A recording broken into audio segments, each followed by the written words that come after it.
Amém. Ninguém nos separará do amor de Cristo. Amém. Louvado seja o nome do Senhor para toda a eternidade. Eu amo ler essa epístola do apóstolo Paulo aos Romanos. Amém. Que diz assim: o prefácio e a saudação. Paulo, servo de Jesus Cristo, chamado para apóstolo, separado para o Evangelho de Deus, o qual antes havia prometido pelos seus profetas nas santas Escrituras, acerca de seu filho que nasceu da descendência de Davi, segundo a carne, declarado Filho de Deus em poder, segundo o Espírito, de santificação pela ressurreição dos mortos, Jesus Cristo nosso Senhor, pelo qual recebemos a graça e o apostolado para a obediência da fé entre todas as gentes pelo seu nome, entre os quais sois também vós chamados para serdes de Jesus Cristo, a todos os que estão em Roma, amados de Deus, chamados santos, graça e paz de Deus, nosso Pai, e do Senhor Jesus Cristo. Amém. A fé dos romanos, Paulo anela-los vê-los. Amém. Primeiramente, dou graça ao meu Deus, por Jesus Cristo acerca de vós, todos, por quem todo mundo é anunciado a vossa fé. Porque Deus, a quem sirvo em meu espírito, no Evangelho de seu Filho, me é testemunha de como incessantemente faço menção de vós, pedindo sempre em minhas orações que, em algum tempo, pela vontade de Deus, se me ofereça boa ocasião de ir ter convosco.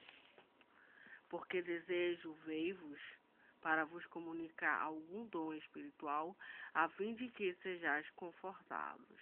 Isto é, para que juntamente convosco eu seja consolado pela fé mútua, tanto vossa como a minha. Não quero, porém, irmãos, que ignoreis que muitas vezes propus ir ter convosco, mas até agora tenho sido impedido, para também ter entre vós algum fruto, como também entre os demais gentios. Eu sou devedor, tanto grego como bárbaros, tanto a sábio como os ignorantes. E assim quanto está em mim, estou pronto para também vos anunciar o Evangelho a vós que estáis em Roma. Amém. Vamos ver o assunto da epístola que fala da justiça pela fé. O assunto dessa epístola, a justiça pela fé. Por quê? Não me envergonho do Evangelho de Cristo, pois é o poder de Deus para a salvação de todo aquele que crê. Primeiro do judeu e também do grego. Aí vem do brasileiro, do africano, etc. Porque nele se descobre a justiça de Deus, de fé em fé, como está escrito, mas o justo viverá da fé. Vamos agora ver aqui a idolatria e depravação dos gentios. Amém. Porque do céu se manifesta a ira de Deus sobre toda a impiedade e injustiça dos homens, que detém a verdade e injustiça, porquanto que de Deus se pode conhecer nele se manifesta, porque Deus lhe manifestou. Porque as suas coisas invisíveis desde a criação do mundo, tanto ao seu eterno poder como à sua divindade, se entende e claramente se veem pelas coisas que estão criadas para que eles fiquem inexcusáveis. Porquanto, tendo conhecido a Deus, não glorificaram como Deus, nem lhe deram graças. Antes, em seus discursos, se desvaneceram e o seu coração insensato se obscureceu. Dizendo os sábios, tornaram-se loucos. E mudaram a glória do Deus incorruptível em semelhança da imagem de homem corruptível e de aves e de quadrúpedes, de répteis. Pelo que também Deus os entregou às concupiscências do seu coração, à imundícia para desonrar o seu corpo entre si. Pois mudaram a verdade de Deus em mentira e honraram e serviram mais a criatura do que o Criador, que é bendito eternamente. Amém. Pelo que Deus abandonou as paixões infames porque até suas mulheres mudaram o uso natural do contrário à natureza. E semelhantemente também os varões, deixando o uso natural da mulher, se inflamaram em sua sensualidade uns para com os outros, varão com varão, cometendo torpeza e recebendo em si mesmo a recompensa que convinha ao seu erro. E como eles se não importaram de ter conhecimento de Deus, assim Deus os entregou a um sentimento perverso para fazerem coisas que não convêm, estando cheios de toda iniquidade, prostituição, malícia, avareza, maldade, cheios de inveja, homicídio, contenda, engano e magnanimidade, sendo murmuradores, detratores, aborrecedores de Deus, injuriadores, soberbos, preguiçosos, inventores de males, desobedientes ao pai e à mãe, nessos infiéis, nos contratos, sem afeição natural, irreconciliáveis, sem misericórdia, os quais conhecendo a Deus, conhecendo a justiça de Deus, que são dignos de morte, os que tais coisas praticam, não somente as fazem, mas também as consentem aos que fazem. A impenitência dos judeus, a justiça de Deus. Portanto, és inexcusável quando julgas o homem, quem quer que seja, porque te condena a ti mesmo naquilo em que julgas a outro, pois tu que julga faz o mesmo. E bem sabemos que o juízo de Deus é segundo a verdade sobre as tais coisas fazes, sobre os que tais coisas fazem. E tu, homem, que julga os que fazem tais coisas, cuida que fazendo-as tu escaparás ao juízo de Deus? Ou despreza tuas riquezas da sua benignidade, paciência e longanimidade, ignorando que a benignidade de Deus te leva ao arrependimento? Mas segundo a tua dureza, o teu coração impenitente entesouras ira para no dia da ira e da manifestação do juízo de Deus, o qual recompensará cada um segundo as suas obras.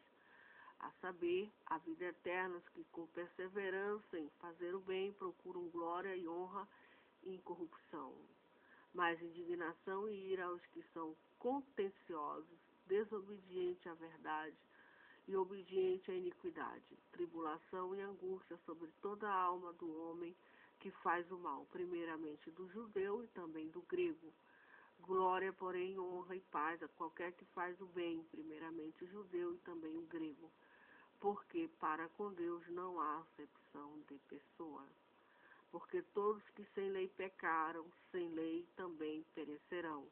E todos que sobre a lei pecaram, pela lei serão julgados. Porque os que ouvem a lei não são justos diante de Deus, mas os que praticam a lei hão de ser justificados. Porque quando os gentios que não têm lei fazem naturalmente as coisas que são da lei, mas tendo eles lei para si mesmos, são lei, os quais mostram a obra da lei escrita no seu coração, testificando juntamente a sua consciência e os seus pensamentos, quer acusando-os, quer defendendo-os. No dia em que Deus há de julgar os segredos dos homens por Jesus Cristo, segundo o meu evangelho. Os judeus são inexcusáveis à verdadeira circuncisão. Eis que tu, que tens por sobrenome judeus, repousa na lei e te glorias em Deus, e sabes a sua vontade e aprova as coisas excelentes, sendo instruído por lei.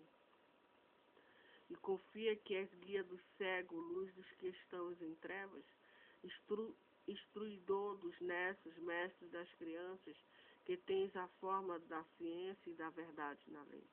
Tu, pois, que ensina o outro, que te ensina a ti mesmo, tu que prega que não deve furtar, furtas, tu que dizes que não se deve adulterar, adulteras, tu que abomina os ídolos, cometes sacrilégio, tu que te glorias na lei, desonra a Deus pela transgressão da lei.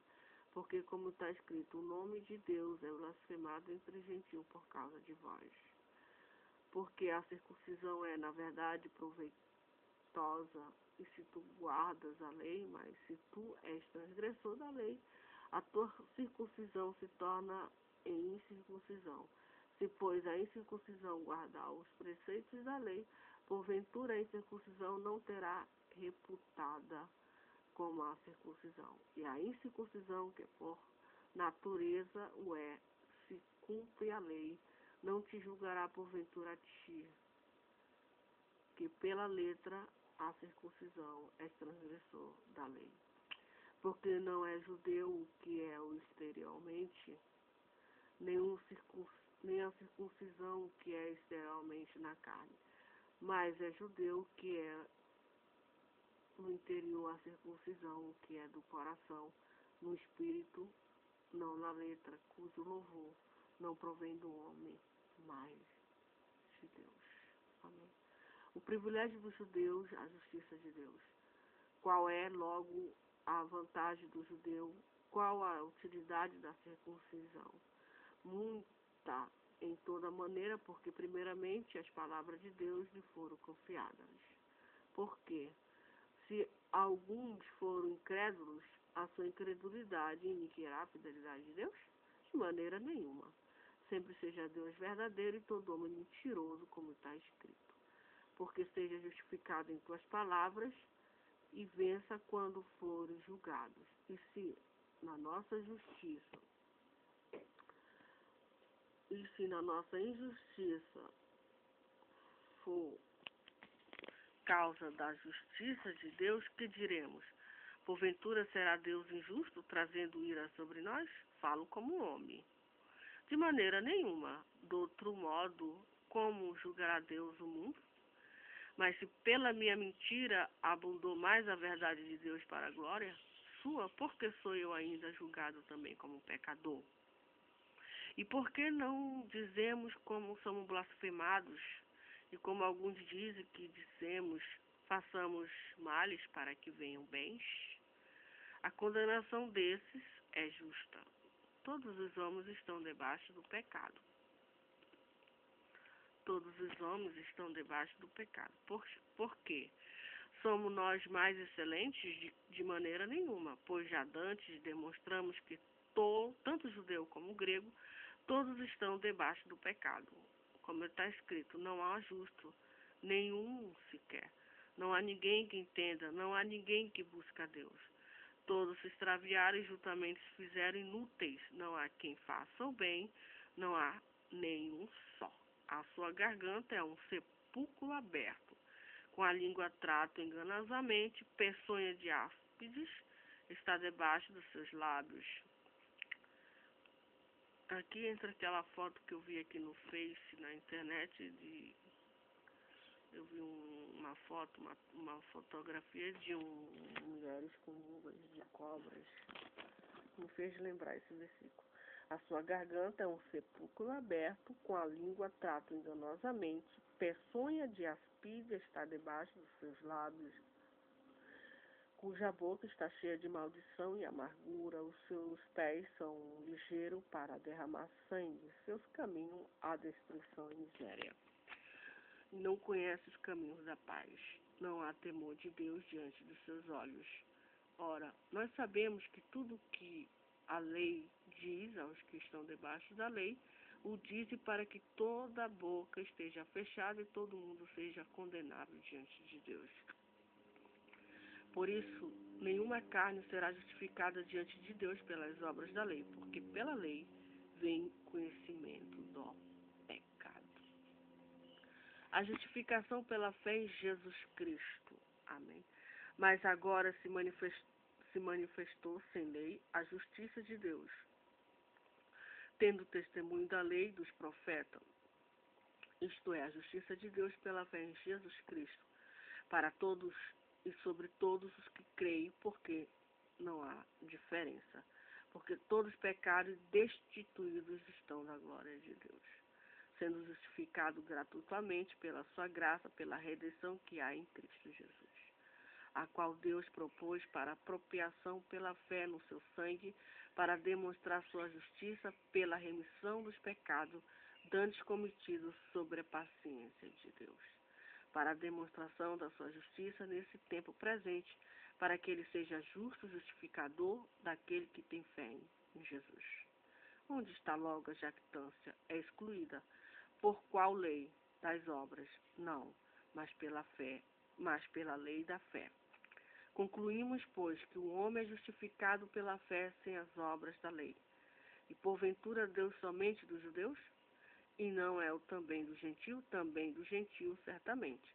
Se Deus é um só, que justifica pela fé a circuncisão, é por meio da fé a incircuncisão. Anulamos, pois, a lei pela fé? De maneira nenhuma, antes estabelecemos a lei. No capítulo 4 de Romanos, diz a Bíblia que Abraão foi justificado pela fé. Que diremos, pois, ter alcançado Abraão, nosso pai, segundo a carne? Porque se Abraão foi justificado pelas obras, tem de se gloriar, mas não diante de Deus. Pois que diz a Escritura, creu Abraão em Deus, isso lhe foi imputado como justiça. Ora, aquele que faz qualquer obra não lhe é imputado o galardão segundo a graça, mas segundo a dívida. Mas aquele que não pratica, porém, crê naquele que justifica o ímpio, a sua fé lhe é imputada como justiça. Assim também, Davi declara, bem-aventurado o homem a quem Deus imputa a justiça sem as obras, dizendo, bem-aventurado aqueles cujas maldades são perdoadas e cujos pecados são cobertos. Bem-aventurado o homem a quem o Senhor não imputa o pecado. Amém. Vem, pois, louvado seja o nome do Senhor para toda a eternidade. Glorificado seja o nome do Senhor Jesus Cristo. Amém. Diz assim, vem, pois, esta bem-aventurança sobre a circuncisão somente, ou também sobre a incircuncisão? Porque dizemos que a fé foi imputada como justiça a Abraão. Como lhe foi, pois, imputada, estando na circuncisão ou na incircuncisão? Não, na circuncisão, mas na incircuncisão. E recebeu o sinal da circuncisão, selo da justiça da fé, quando estava na incircuncisão, para que fosse pai de todos que creem, estando ele também na incircuncisão, a fim de que também a justiça lhe seja imputada. E fosse pai da circuncisão daquele que não somente são da circuncisão, mas que também andam nas pisadas daquela fé de Abraão, nosso pai, que tivera na incircuncisão. Porque a promessa de que havia de ser herdeiro do mundo não foi feita pela lei a Abraão ou a sua posteridade, mas pela justiça da fé. Pois se os que são da lei são herdeiros, logo a fé é vã e a promessa é aniquilada. Porque a lei opera a ira, porque onde não há lei, também não há transgressão. Portanto, é pela fé para que se seja segundo a graça, a fim de que a promessa seja firme a toda a posteridade, não somente a que é da lei, mas também o que é da fé de Abraão, qual o pai de todos nós. Como está escrito, por pai de muitas nações te constituí, perante aquele no qual creu, a saber Deus, ao que vivifica os mortos e chama as coisas que não são como se já fosse. Amém. A qual em esperança creu contra a esperança que seria feito pai de muitas nações, conforme o que lhe foi dito. Assim será a tua descendência. E não enfraqueceu na fé, nem atentou para o seu próprio corpo já amortecido, pois já era de quase 100 anos, nem tampouco para amortecimento do ventre de Sara. E não duvidou da promessa de Deus por incredulidade, mas foi fortificado na fé, dando glória a Deus, estando certíssimo de que ele tinha prometido, também era poderoso para o fazer. Pelo que isso lhe foi também imputado como justiça. Ora, não só por causa dele está escrito que ele foi tomado em conta, mas também por nós a quem será tomado em conta, que cremos naquilo que dos mortos ressuscitou a Jesus Cristo nosso Senhor, o qual por nossos pecados foi entregue e ressuscitou para a nossa justificação. Amém. Louvado seja o nome do Senhor. A justificação pela fé e a paz com Deus. No capítulo 5 de Romanos diz, Sendo, pois, justificado pela fé, temos paz com Deus por nosso Senhor Jesus Cristo, pelo qual também temos entrada pela fé e esta graça na qual estamos firmes e nos gloriamos na esperança da glória de Deus. E não somente isto, mas também nos gloriamos nas tribulações, sabendo que a tribulação produz a paciência, a esperança, a experiência, a esperança. E a esperança não traz confusão, porquanto o amor de Deus está derramado em nosso coração pelo Espírito Santo que nos foi dado. Porque Cristo, estando nós ainda fracos, morreu ao seu tempo pelos ímpios. Porque apenas alguém morrerá por um justo, pois poderá ser que pelo bom alguém ouse morrer. Mas Deus prova o seu amor para conosco em que Cristo morreu por nós, sendo nós ainda pecadores. Logo, muito mais agora, sendo justificado pelo seu sangue, seremos por ele salvos da ira. Porque se nós, sendo inimigos, fomos reconciliados com Deus pela morte de seu Filho, muito mais estando já reconciliados, seremos salvos pela sua vinda. E não somente isto, mas também nós gloriamos em Deus por nosso Senhor Jesus Cristo, pelo qual agora alcançamos a reconciliação. Amém? Louvado seja o nome do Senhor para toda a eternidade. Amém.